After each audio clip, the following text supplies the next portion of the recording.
এটা তো 17 বছর পর ভোট। 15 বছর তো জেলেই ছিলাম, আর বাইরে তো অনেকে ভোট দিতে পারেইনি। এই জন্য অত্যন্ত আনন্দিত, খুশি যে জনগণ তার ভোটাধিকার প্রয়োগ করতে পারতেছে। আর পরিবেশগতভাবে এখন পর্যন্ত আমি আমার এলাকায় এমন কিছু দেখিনি। তবে কেবল ভোট শুরু হলো তো, বিকাল পর্যন্ত বোঝা যাবে যে ভোটের পরিস্থিতি ভালো কি না। তবে আমি যে রুমে ভোট দিলাম সেখানে লাইট অপর্যাপ্ত। আমি ডিস্ট্রাকশন করেছি যে আমার মতো লোককেও তো সিলটা ঠিকমতো মারতে পারতেছে না, এটা কেন অনিয়ম। আমি বলেছি, এটা আমার অভিযোগ থাকলো যে এটা ইমিডিয়েটলি তাদের লাইটের ব্যবস্থা করা উচিত। এখন ঘরেই হবে বিয়ে বাড়ির পোলাও, যদি থাকে আকিজ এসেনশিয়াল সুগন্ধি চিনি গুঁড়া চাল।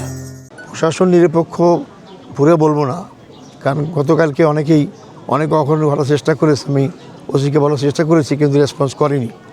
তবে এখন পর্যন্ত আমি মনে করি যে ভালো অবস্থায় আছে। আমাদের দেশে ভোট তো অনেক সমস্যাগ্রস্ত, সেই হিসাবে 17 বছরের পর একটা প্র্যাকটিস, সেই প্র্যাকটিসটা শুরুতে হয়তো অনেক কিছু হতে পারে।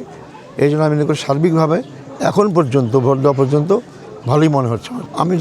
আমি ব্যক্তিগতভাবে জয়ভাবে খুবই আশাবাদী, কারণ জনগণের যে রেসপন্স পেয়েছি তাতে যদি অন্য কোনো অঘটন না ঘটে, স্বাভাবিকভাবে আমরা যদি ভোট দিতে পারে, কাউন্ট ঠিকমতো হয়, তাহলে বিপুল ভোটে ব্যবধান জয়লাভ করুন ইনশাআল্লাহ।